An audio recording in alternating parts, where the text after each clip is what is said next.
स्वागत है आप सभी का फिर से मेरे YouTube channel health is must पर। मैं डॉक्टर अमित गुप्ता आज फिर से एक स्किन की प्रॉब्लम लेकर आया हूँ।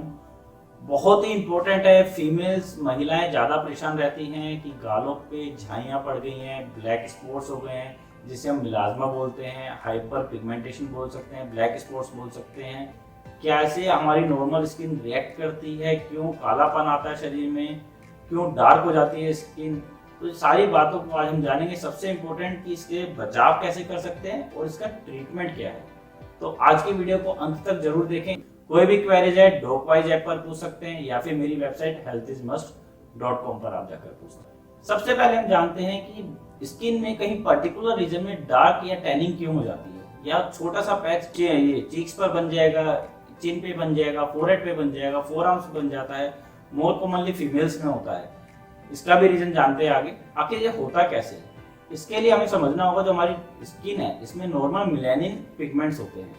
जब ये मेलानिन पिगमेंट अगर ज्यादा हो जाते हैं तो स्किन का कलर डार्क हो जाता है, यानी इंसान काला होने लग जाता है। मेलानिन पिगमेंट कम होते हैं तो स्किन का कलर लाइट हो जाता है और इंसान गोरा होने लग जाता है। ये आखिर होता क्यों है? मेलानोसाइट से ये इसकी मेलानिन का प्रोडक्शन बढ़ जाता है। ये बढ़ता है सनलाइट के अंदर, ये भी हम आगे जानते हैं। तो मेलानिन ज्यादा होगा तो स्किन डार्क होगी, काला होगा इंसान।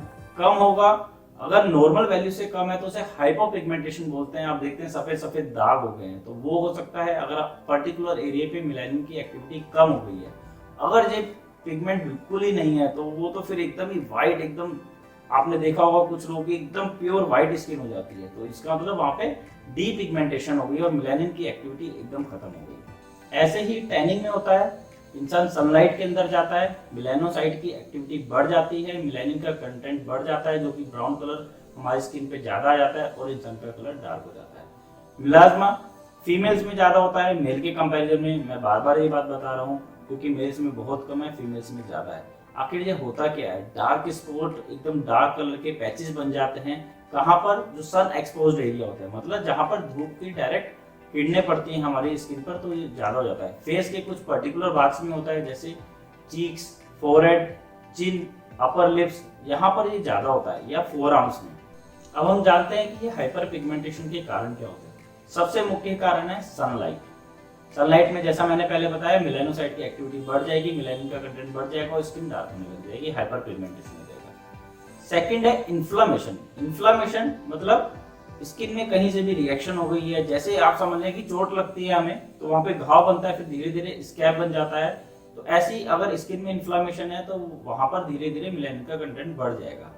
तीसरा होता है कुछ दवाइयां ऐसी होती है जिससे मेलानिन का प्रोडक्शन बढ़ जाता है। फिर फोर्थ में आ जाता है हार्मोनल थेरेपीज, मतलब जिसमें जैसे ओसीपीज, ओरल कॉन्ट्रासेप्टिव पिल्स, अगर कोई लेते हैं तो उससे भी ये मेलानिन का कंटेंट बढ़ता है और मिलाज्मा के चांसेस बढ़ जाते हैं। प्रेगनेंसी में ये बढ़ता है, कैंसर थेरेपी में ये बढ़ता है। तो ऐसे ये विभिन्न प्रकार की कंडीशंस है जिसमें हाइपर पिगमेंटेशन होने के ज्यादा चांसेस होते हैं। साथ में हम जान लेते हैं हाइपर पिगमेंटेशन क्यों होता है। हाइपर पिगमेंटेशन भी सिंपल इन्फ्लामेशन में दोनों हो सकता है। हाइपर पिगमेंटेशन भी हो सकती है और हाइपर पिगमेंटेशन भी हो सकती है।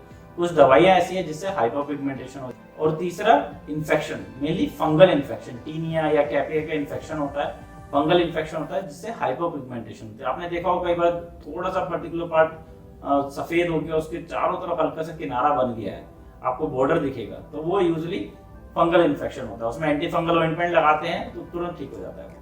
आखिर मिलाज्मा के चांसेस किन लोगों में ज्यादा होते हैं? सबसे पहले जिनकी स्किन पहले से डार्क है उन्हें ज्यादा चांसेस होते हैं, क्योंकि वहां पर मेलानिन की एक्टिविटी ऑलरेडी ज्यादा होती है। जैसे थोड़ा सा ट्रिगर मिलता है तो उनकी स्किन वहां पे और फर्दर डार्क हो जाती है। तो ये मोर कॉमन डार्क स्किन वाले पीपल्स में ज्यादा होती है मिलाज्मा की कंडीशन। सेकंड आता है प्रेगनेंसी। प्रेगनेंसी में क्या होता है? हार्मोनल चेंजेस होते हैं, कुछ हार्मोन घटते हैं, कुछ बढ़ते हैं, जिससे मेलानोसाइट की एक्टिविटी बढ़ जाती है और मेलानिन का कंटेंट बढ़ जाता है। और पर्टिकुलर इसे प्रेगनेंसी में क्लोआज्मा भी बोला जाता है, मास्क ऑफ प्रेगनेंसी भी बोला जाता है, क्योंकि एक टिपिकल एकदम राउंड शेप का हमारे फेस पर आ जाता है जिसमें डार्क पिगमेंट। तो ये सेकंड कंडीशन होगी प्रेगनेंसी। थर्ड आती है अगर आप कुछ दवाइयां जैसे ओसीपीज का प्रयोग करते हैं तो उसमें ये मेलानोसाइट की एक्टिविटी बढ़ जाती है। फिर जिन्हें फैमिली हिस्ट्री है, अगर फैमिली में आपकी मदर को या सिस्टर को मिलाज्मा की प्रॉब्लम रही है तो आपको ज्यादा चांसेस है मिलाज्मा होने के। और नेक्स्ट, ये गर्मियों में ज्यादा होता है। एज कम्पेयर टू विंटर्स, क्योंकि गर्मियों में सन का एक्सपोजर ज़्यादा होता है, सनलाइट यूवी रेस का ज़्यादा एक्सपोजर होता है, तो इसलिए ये समर्स में ज़्यादा होती है। और इसका रिकरेंस रेट भी बहुत ज़्यादा है। मान लिया आपको मिलाज्मा हुआ, ठीक हो गया ओवर द टाइम, जैसे आपने कोई ड्रग पर्टिकुलर यूज़ की थी वो बंद कर दी है, या प्रेगनेंसी के टाइम में हुआ, फिर धीरे धीरे वो अपने आप ठीक हो गया है, या आपने कोई ट्रीटमेंट लिया उसके बाद ठीक हो गया है, तो इसका रिकरेंस रेट ज़्यादा होता है। अगर आपका सनलाइट एक्सपोजर बढ़ जाएगा तो आपको दोबारा होने के चांसेस बहुत ज़्यादा बढ़ जाते हैं। हाँ, अब सबसे बड़ी बात है कि इसका नुकसान क्या है, आखिर आपकी हेल्थ पर इसका क्या नुकसान हो सकता है। सबसे पहले मैं बता दूं कि एक इसका छोटा सा फायदा है, अगर मिलाज्मा है तो आपको यूवी रेज से प्रोटेक्शन होती है। यूवी रेज इसका कारण भी है क्योंकि वो मेलानोसाइट की एक्टिविटी बढ़ा देते हैं, क्योंकि ये प्रिवेंटिव मैकेनिज्म है। तो जिन्हें की डार्क स्किन है, तो ये देखा गया है कि उन लोगों में स्किन के कैंसर कम होते हैं, और ऐसे ही अगर मिलाज्मा है तो ये भी यूवी रेज से प्रोटेक्शन करता है उस पर्टिकुलर एरिया में। तो ये हो गया छोटा सा बेनिफिट। अब इसके नुकसान क्या है? मेनली इसका कुछ भी नुकसान नहीं होता है, ना कोई मेटाबॉलिक ना कोई स्ट्रक्चरल डैमेज है आपकी स्किन पे। बट सबसे इंपॉर्टेंट है कॉस्मेटिक पर्पस, क्योंकि महिलाएं जो है अपनी खूबसूरती को लेकर बहुत ज्यादा ध्यान रखती हैं, तो इसलिए इसमें पैच पड़ने से लोगों को बहुत ज्यादा परेशानी होती है, मेनली कॉस्मेटिक पर्पस से, कि अब हमें दाग लग गया है, ये अच्छा नहीं दिखाई दे रहा है। तो इससे कुछ महिलाओं को देखा गया और डिप्रेशन में भी जाती है, बहुत ज्यादा एंग्शियस हो जाती हैं। तो प्लीज बिल्कुल भी ऐसा ना सोचे, ये ओवर द टाइम अपने आप ठीक हो जाता है, या फिर कुछ ट्रीटमेंट लेने के बाद ठीक हो जाता है, जो मैं नेक्स्ट अभी आगे चल के हम इस वीडियो में बात करते हैं। अब नेक्स्ट पार्ट आता है कि इसका आखिर डायग्नोसिस कैसे बनता है। आप डॉक्टर के पास गए तो उन्हें कैसे पता चलेगा कि मिलाज्मा ही है, कुछ और नहीं है। बहुत ही सिंपल होता है डायग्नोस करके, 99% केस में देखते ही पता चल जाता है ये मिलाज्मा की प्रॉब्लम है, या थोड़ी सी हिस्ट्री हम लेते हैं पेशेंट से तो आइडिया लग जाता है भाई मिलाज्मा, इसमें कुछ और स्किन की कोई ऐसी घातक बीमारी या कोई डरने वाली बात नहीं है। फिर भी इसकी डेप्थ जानने के लिए आखिर इसकी गहराई कितनी है, स्किन की कितने अंदर तक है, तो वुड्स लैंप लाइट में छोटा सा एग्जामिनेशन होता है, वो डर्मेटोलॉजिस्ट आराम से कर लेते हैं, तो उससे भी आइडिया लग जाता है।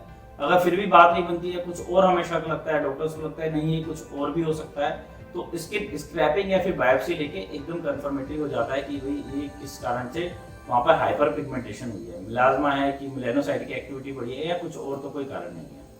अब बात करते हैं इसका ट्रीटमेंट की। सबसे इंपॉर्टेंट पार्ट, आखिर इसका इलाज क्या है। सबसे पहले मैं बता दूं, इसका पर्टिकुलरली कोई इलाज नहीं है, कोई जरूरत नहीं होती है इलाज की, लेकिन जैसा मैंने बताया कि कॉस्मेटिक एक बहुत बड़ा इशू है इसके साथ। तो सबसे पहले हमें इसका कारण जानना होगा। जैसे किसी को अगर प्रेगनेंसी के दौरान ये मिलाज्मा हुआ है, तो नेचुरल है, जैसे उनकी बॉडी में हार्मोनल बैलेंसेस ठीक होंगे, वो यूवी रेस से बचेंगे, तो ये मिलाज्मा ओवर द टाइम अपने आप बिल्कुल ठीक हो जाता है। नेक्स्ट, अगर ये किसी दवाई के कारण हुआ है, ओसीपीज के कारण है, कोई कैंसर थेरेपी चल रही है, हार्मोन रिप्लेसमेंट थेरेपी चल रही है, तो जैसे जैसे उस दवाई का असर जाएगा शरीर से या दवाइयां बंद होगी, तो ये कंडीशन अपने आप से वापस नॉर्मल स्किन में आ जाती है। नेक्स्ट, अगर इन सब कंडीशंस में आपको मीनवाइल जब तक ये अपने आप ठीक होता है, तो आपको थोड़ा सा ध्यान रखना है कि सन स्क्रीन की आप अप्लाई करें। मैंने अभी पहले वीडियो डाली थी सन स्क्रीन के बारे में, डिटेल में आप उसमें जाकर देख सकते हैं, उस वीडियो के बारे में आपको पूरा आइडिया लग जाएगा। यहाँ शॉर्ट में मैं बता देता हूँ, सनस्क्रीन धूप में जाने से 20 मिनट पहले आपको अप्लाई करनी है स्किन पर, और हर 2 घंटे बाद करनी है। सबसे इंपॉर्टेंट बात है, अगर आप बहुत देर तक धूप में है तो हर 2 घंटे में आपको ये सनस्क्रीन लगानी है। इसमें लिखा होता है SPF 15, 30 या 50। तो 15 जो है आपको 93% तक प्रोटेक्शन देती है यूवी रेस से, 30 जो है आपको 97%, और 50 जो है 98% तक, और SPF 100 भी आता है जो 99% तक प्रोटेक्शन देता है, कोई भी 100% तक नहीं देता है। तो यूजुअली आप SPF 30 तक इजीली अप्लाई कर सकते हैं, और अगर SPF 50 करना है तो वो भी कर सकते हैं। बेटर रहेगा आप डर्मेटोलॉजिस्ट की सलाह से करें अगर SPF 50 करना है। नेक्स्ट आता है, ये तो हो गया प्रोटेक्शन या जनरल ट्रीटमेंट। हाँ, कुछ लोगों में ये कंडीशन बहुत प्रोलॉन्ग टाइम तक होती है, कई बार लाइफ टाइम हो जाती है, बहुत साल हो जाते हैं कि ये मिलाज्मा ठीक ही नहीं हुआ है। आपने सारे ट्रिगर फैक्टर हटा दिए हैं, प्रेगनेंसी थी वो भी अब बेबी हो गया है, ठीक हो गया है, कोई दवाई थी आपने बंद कर दी है, उसके बाद भी लंबे समय तक है, तो आपको क्या करना है। तो इसमें फर्स्ट लाइन में आता है हाइड्रोक्विनोन लोशन, क्रीम या जेल। ये आपको हमेशा डर्मेटोलॉजिस्ट की सलाह से ही लगानी है। इसका लगाने का तरीका है, जहां पे डार्क पिगमेंट्स है, मतलब जहां पे मिलाज्मा, आपको सिर्फ उसी पार्ट पे अप्लाई करना है, ये पूरी स्किन पे नहीं करना है। ये नहीं करना है कि हमने पूरे फेस पे लगा दिया, सिर्फ जहां पर डार्क स्पॉट है वहीं आपको ये हाइड्रोक्विनोन के क्रीम, जेल या लोशन आपको अप्लाई करना है। सेकेंड लाइन में आती है ट्रेटिनोइन, स्टीरॉइड और एडापेलिन। ये सब एडवांस ड्रग्स है। ट्रेटिनोन क्या करती है, आपकी स्किन की एपिथेलियम को हटाती है फिर ताकि वहाँ पे रीजनरेट होती है। स्टेरॉइड क्या करती है, वो इम्यूनोलॉजिकल एक्शन होता है उसका, वो आपकी इम्यूनिटी को कम करेगी, वहाँ मेलानोसाइट की एक्टिविटीज को कम करेगी, तो डार्क स्पॉट कम हो जाते हैं। कुछ केसेस में तीनों के कॉम्बिनेशन देने पड़ते हैं, लेकिन ये सिर्फ आप डर्मेटोलॉजिस्ट की सलाह से लेंगे, अपने आप बिल्कुल भी यूज नहीं करेंगे।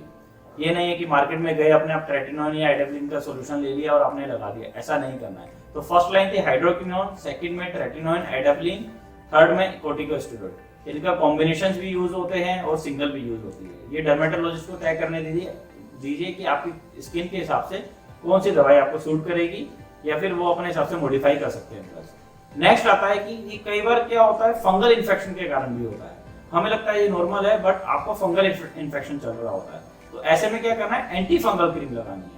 ध्यान रहे, फंगल इन्फेक्शन में कभी भी ऐसी क्रीम नहीं लगानी है जिसमें एंटी फंगल है और स्टेरॉइड है। मार्केट में जैसे टीनिया मैंने बताया था, व्हाइट स्पॉट हो गया है, साथ में बॉर्डर लाइन है, ऐसी कंडीशन में बहुत सारे लोग मार्केट से बहुत कंपनी में दवाइयां अवेलेबल है जिसमें स्टेरॉइड प्लस एंटी फंगल दोनों मिक्स होती है। उससे क्या होता है, आराम तो आपको तुरंत एक दिन में आ जाएगा, बट लेकिन लॉन्ग टर्म में क्या होता है, फंगल इन्फेक्शन बार बार आता रहता है और रेजिस्टेंस हो जाता है, उसे ट्रीट करना बहुत ही डिफिकल्ट हो जाता है। तो ध्यान रहे कि सिर्फ एंटी फंगल यूज करनी है अगर फंगल इन्फेक्शन है, इसलिए बेटर रहेगा हमेशा डर्मेटोलॉजिस्ट के पास जाके उनकी सलाह से ही दवाई को यूज करें। अब नेक्स्ट हम बात करते हैं कुछ प्रोसीजर्स ऐसे होते हैं जो हम स्किन पे कर सकते हैं जिससे डार्क पिगमेंट हमारे खत्म हो जाए। क्योंकि कुछ लोग जैसे जिन्हें स्क्रीन पर आना होता है, टीवी में आना होता है, मॉडल्स होते हैं, या फिर जिनका ये दवाइयों से भी ठीक नहीं हुआ है और जो चाहता है कि हमें तुरंत रिजल्ट चाहिए, चाहे कुछ भी हो जाए हमें बहुत ही जल्दी रिजल्ट चाहिए, तो ऐसे में कुछ प्रोसीजर्स होते हैं जिसमें पीलिंग होती है, केमिकल पीलिंग करते हैं, लेजर ट्रीटमेंट होता है, लाइट ट्रीटमेंट होता है, माइक्रोडर्मा एब्रेजन्स होते हैं।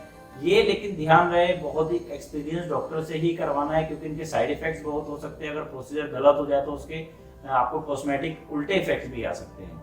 ऐसा कई सेलिब्रिटीज के साथ पहले भी हो चुका है कि जिनके नेगेटिव इफेक्ट्स भी आए। तो इसलिए ध्यान रहे, अच्छा जो आपकी सिटी में जो अच्छा ये चीज में एक्सपर्ट है, बेटर रहेगा कि आप मेडिकल कॉलेज में चले जाए, वहाँ पर जो मोस्टली डर्मेटोलॉजिस्ट होते हैं वो एक्सपीरियंस होते हैं, इन प्रोसीजर में एक्सपर्ट होते हैं, या फिर प्राइवेट क्लिनिक में जो आपको पता है कि एक्सपर्ट डॉक्टर है, सिर्फ उन्हीं से कराना है, अदरवाइज ऐसे नहीं कराना है किसी से भी। कई बार क्या होता है, मेंटेनेंस थेरेपी भी लेनी पड़ती है। अगर आपका ठीक हो गया ये मिलाज्मा और हाइपर पिगमेंटेशन ठीक हो गया, लेकिन जिन्हें बहुत लंबे समय तक था और जो बहुत मुश्किल से हुआ है, तो उन्हें मेंटेनेंस थेरेपी भी लेनी पड़ती है। नॉर्मल स्किन पे भी हो सकता है, कुछ ऑइंटमेंट लगाने पड़ेंगे बाद में, या फिर कुछ फ्रीक्वेंट इंटरवल्स पे आपको डर्मेटोलॉजिस्ट बता सकते हैं। तो इस चीज़ का भी ध्यान रखना है, अपने डर्मेटोलॉजिस्ट से अच्छे से पूछना है कि सर अब हमें बाद में फ्यूचर में क्या क्या प्रिकॉशंस लेनी है। तो ये पूरा था हाइपर पिगमेंटेशन, मिलाज्मा, डार्क स्पॉट के बारे में, जिससे बहुत सारी महिलाएं ग्रसित होती हैं, बहुत टेंशन में रहती हैं। तो आज की इस वीडियो में हमने जाना है कि ये एक खतरनाक बीमारी नहीं है, नॉर्मल स्किन की एक्टिविटी है, हार्मोनल चेंजेस के कारण, दवाइयों के कारण, इन्फेक्शन के कारण हो सकता है, और इसका ट्रीटमेंट ऐसा हमें रिक्वायर्ड नहीं होता है, समय के हिसाब से अपने आप ठीक हो जाते हैं। फिर भी मार्केट में बहुत सारे ट्रीटमेंट अवेलेबल है जो मैंने वीडियो में बताए हैं, उससे काफ़ी हद तक मैक्सिमम लोगों को आराम मिल जाता है। सबसे इम्पोर्टेंट आपको सनस्क्रीन का प्रयोग मैंने इसमें बताया कि कैसे करना है, 20 मिनट पहले धूप में जाने से पहले लगाना है, SPF का क्या मतलब है। तो ये सारी कंप्लीट डिटेल थी। अगर इसके बाद भी कुछ छूट गया हो तो आप मुझसे मेरी वेबसाइट पर healthismust.com पर जाकर पूछ सकते हैं, या फिर आपको डिटेल में कोई क्वेरी पूछनी है, कोई रिपोर्ट सेंड करनी है, या कोई पर्सनल क्वेश्चंस पूछने हैं, तो आप डॉकवाइज ऐप पर जाकर पूछ सकते हैं, जिसका पिन स्क्रीन पर भी दिया हुआ है, नीचे डिस्क्रिप्शन पे भी दिया हुआ है। और हाँ, फाइनली अगर अभी तक आपने मेरा चैनल सब्सक्राइब नहीं किया है तो जरूर सब्सक्राइब करें, और ये वीडियो थोड़ी सी भी हेल्पफुल रही है तो ज़्यादा से ज़्यादा शेयर करें। आज के लिए इतना ही, थैंक यू वेरी मच।